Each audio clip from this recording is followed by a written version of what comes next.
Vamos a hablar del polimorfismo. El polimorfismo lo vamos a ver en concreto en Java, como estamos viendo todo, pero el polimorfismo, al igual que la composición y la herencia, es un concepto fundamental de la programación orientada a objetos y es un concepto común a la programación orientada a objetos independientemente del lenguaje que utilicemos. En concreto, el polimorfismo, como veis aquí, nos permite tratar un objeto como si fuera de un tipo diferente al que realmente es. Esto es un poco una definición quizás un poco confusa, pero básicamente, fijaos que nos dice que esto se consigue mediante la herencia y el uso de clases base y clases derivadas, o como hablábamos ayer también en la definición de herencia, clases padre y clases hijas o superclases y subclases. Básicamente el polimorfismo, como su propio nombre indica en lo que es la palabra en sí, es darle a un mismo objeto más de un significado. El ejemplo de polimorfismo más sencillo que podemos hacer es, vamos a ver el mismo ejemplo que con la herencia, teníamos una clase persona y una clase empleado que heredaba de la clase persona,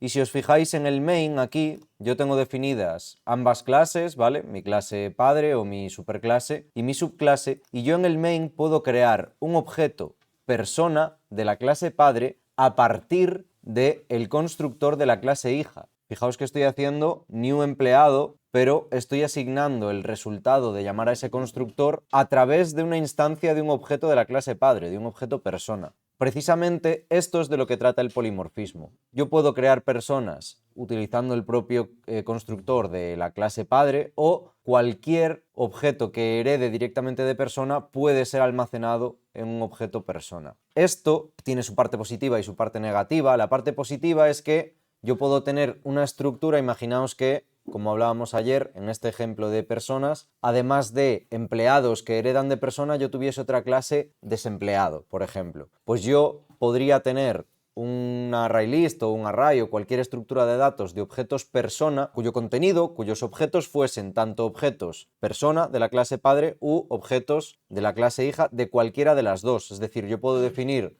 un ArrayList de objetos persona y que dentro de sus elementos tenga objetos persona de la clase padre, objetos empleado y objetos desempleado, por ejemplo.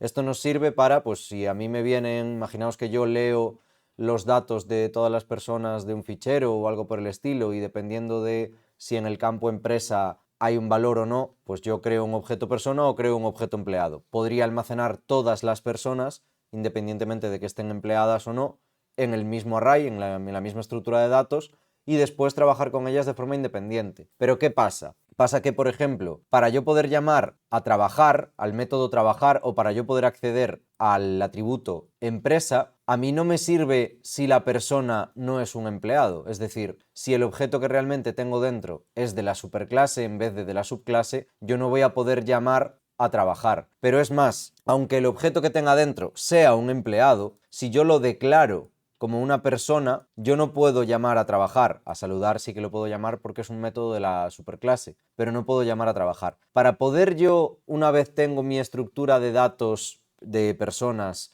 llamar a trabajar en caso de que la persona en la que pues, estoy recorriendo a lo mejor la estructura y llego a una posición en la que quiero ver si esa persona es un empleado o no lo es. En caso de que sea un empleado, yo tengo que poder llamar a sus métodos. Para poder hacer esto, yo tengo que convertir la instancia del objeto persona a una instancia de un objeto empleado. Tengo que hacer un downcasting. En general, la conversión de un tipo de objeto a otro tipo de objeto se va a llamar casting, y es algo que ya hemos visto algún ejemplo anteriormente de forma muy superficial y lo he comentado anteriormente, pero vamos a verlo ahora con un poco más de profundidad. La conversión de tipos, como os decía, o casting, básicamente es lo siguiente. Consiste en tratar a un objeto de una clase como si fuera de otra. Por ejemplo, en el siguiente código, como vimos antes, se crea un empleado y se convierte este empleado a un objeto de la clase persona mediante casting. Creo un empleado E y yo después, a través de este operador, yo pongo entre paréntesis en la asignación el tipo de objeto al que quiero convertir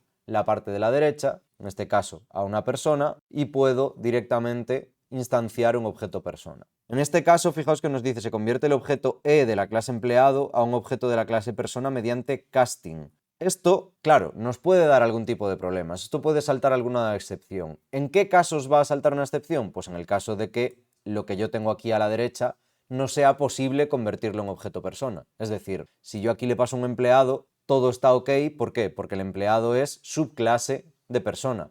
Pero si yo le pasase un objeto de tipo string, por ejemplo, no podría crear directamente una persona a través de una string. Tendría que llamar al constructor o tendría que hacer otra cosa, pero no puedo convertir una string en un objeto persona. No puedo convertir, si yo tuviese pues, un modelo de datos vehículo, no puedo convertir un vehículo en una persona porque no están relacionados. Tiene que ser una subclase o un objeto que yo pueda convertir a través de un método, lo que sea, que me devuelva el tipo de objeto convertible en un objeto persona. Para controlar este tipo de cosas vamos a hacer casting seguro, ¿vale? Fijaos que nos dice, es importante tener en cuenta que el casting puede provocar errores si se intenta convertir un objeto de una clase en un objeto de una clase de forma incompatible, es decir, pues lo que estábamos hablando, ¿no? Un objeto al revés, por ejemplo, fijaos en el siguiente código, se intenta convertir un objeto de la clase persona en un objeto de la clase empleado. ¿Esto puede funcionar? No. ¿Por qué? Fijaos que nos dice, en este caso se produce un error en tiempo de ejecución, class cast exception, porque el objeto P de la clase persona y no se puede convertir en objeto de la clase empleado. ¿Por qué no se puede convertir en objeto de la clase empleado? Porque le falta la empresa. No tenemos directamente pues ni un constructor que a través de un objeto persona podamos hacer directamente el downcasting o no.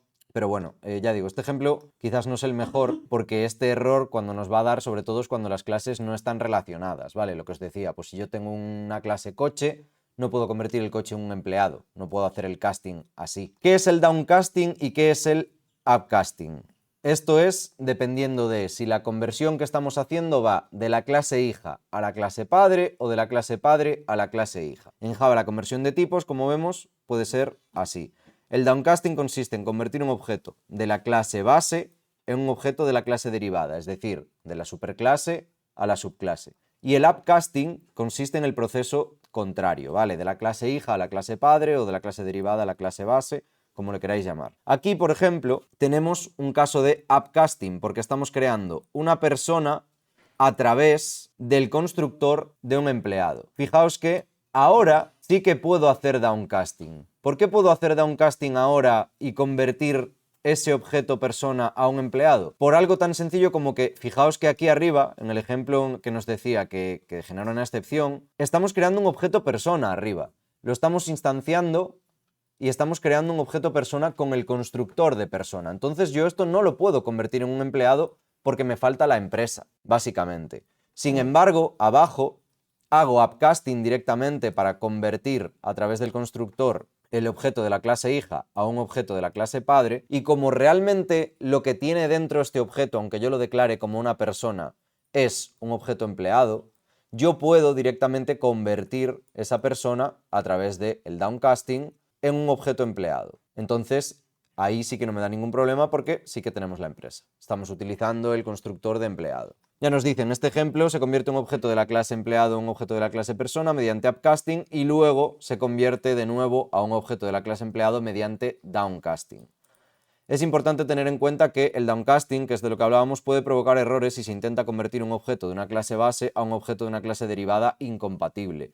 No siempre es esta conversión posible de forma directa, aun a pesar de que la clase de la que intentamos convertir sea superclase. Es decir, es lo que hablábamos antes, justo, no me vale esto. Yo necesito o un constructor que me devuelva un objeto empleado y yo lo almaceno aquí dentro, o de alguna forma tener algún método que aquí me devuelva un empleado. Para evitar este tipo de errores, se puede comprobar si un objeto es una instancia de una clase antes de realizar el downcasting. Para ello, vamos a utilizar el operador InstanceOf, que se explica más adelante. El operador InstanceOf, si os acordáis, como comentábamos antes, es lo equivalente al método o a la función isInstance que veíamos en Python, sobre todo cuando trabajábamos con funciones de quiero que esta función solo sirva para cuando recibe una tupla, y lo primero que hacíamos es if, el parámetro que recibimos, isInstance de tuple, pues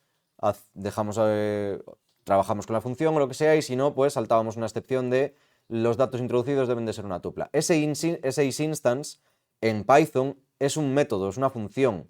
Lo llamábamos con los paréntesis, si os acordáis, y le pasábamos lo que queríamos comprobar, si es una instancia o no, como parámetro a ese método. En Java, InstanceOf no es una función, sino que, fijaos que es una palabra reservada del propio lenguaje. Entonces nosotros vamos a trabajar con lo que haya a la izquierda de InstanceOf es el objeto que yo quiero comprobar de qué tipo es, y lo que hay a la derecha de InstanceOf es el tipo de objeto. Por ejemplo, aquí vemos que creamos una persona, creamos la persona con el constructor de persona y tengo aquí un if.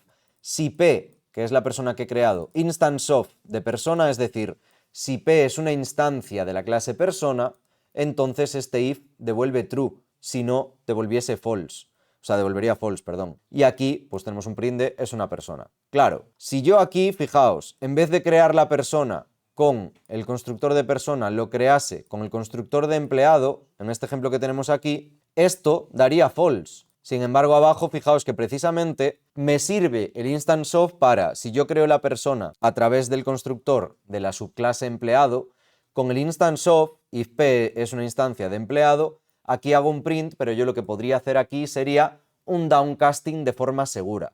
Es decir, solo haría el casting a un objeto de tipo empleado en caso de que instance of me devuelva true. De esta forma me aseguro que no me va a dar la class cast exception que veíamos antes aquí. De todas formas, obviamente, esta excepción, esta class cast exception, también podemos capturarla y controlarlo de esa forma. También tampoco habría problema, capturamos la excepción y listo. En caso de que se produzca, pues hacemos lo que tengamos que hacer. En este caso, como veis, una condición simple que imprime es un empleado, ya que el objeto P es una instancia de la clase empleado. Es una instancia de la clase empleado porque la hemos creado con el constructor de empleado. Vamos a ver otro ejemplo, ya que en el que tengamos dos clases derivadas de la misma clase o dos subclases de la misma superclase y utilizamos el operador instanceOf para comprobar el tipo de un objeto en tiempo de ejecución. Fijaos, tenemos una superclase figura que tiene un método dibujar, que cuando se ejecuta pues hace dibujando figura. Y aquí tenemos una subclase, una clase derivada círculo que hereda de figura y cuando hace dibujar, en vez de dibujar figura, está dibujando un círculo. Y tenemos cuadrado que también hereda de figura, pero su método de dibujar, en lugar de dibujar una figura o un círculo, pues dibuja un cuadrado. Esto ya veis, es un ejemplo chorra simplemente para ver cómo funciona esto. Yo puedo crear figuras utilizando los constructores, aunque aquí no estén declarados, ¿no? Pero los constructores vacíos de círculo y de cuadrado porque ambos heredan de figura. Y después lo que puedo hacer es, dependiendo de si el círculo es un círculo, pues si F1 instance of de círculo, lo convierto a círculo y llamo al dibujar de círculo. Porque si yo no lo convierto, al dibujar que estoy llamando es al de la superclase. Y lo mismo hago con F2. Entonces, esta sería la forma para si yo tuviese un array list de figuras, por ejemplo, un array, una linked list, lo que sea, la estructura que sea de figuras, yo dentro de esa estructura podría tener objetos figura, objetos círculo y objetos cuadrado. Y lo que podría hacer sería recorrer la figura en bucle, el array list de figuras, viendo en cada momento, pues, si es una instancia de círculo, hago una cosa, si es de cuadrado, hago otra, si es de triángulo, hago otra, por ejemplo. O si es de la figura, es decir, de la superclase, pues hago otra cosa. Ya veis, en este ejemplo se crean, pues eso, el círculo y el cuadrado y se comprueba si son instancias de esas clases con el operador instanceOf. Si la condición se cumple, se realiza un casting para tratar el objeto como si fuera de la clase correspondiente y se llama el método dibujar de esa clase. Esto nos permite tratar a un objeto de una clase derivada como si fuera de la clase base y utilizar el polimorfismo para realizar operaciones específicas de cada clase, de cada una de las subclases. Aclarar también que, ya lo veremos más adelante, cuando veamos las clases abstractas, pero nosotros podríamos hacer que como tal de la clase figura no se pudiesen crear objetos, para tener solo como la superclase como si fuese un molde para crear diferentes subclases, pero ya digo, esto lo veremos más adelante.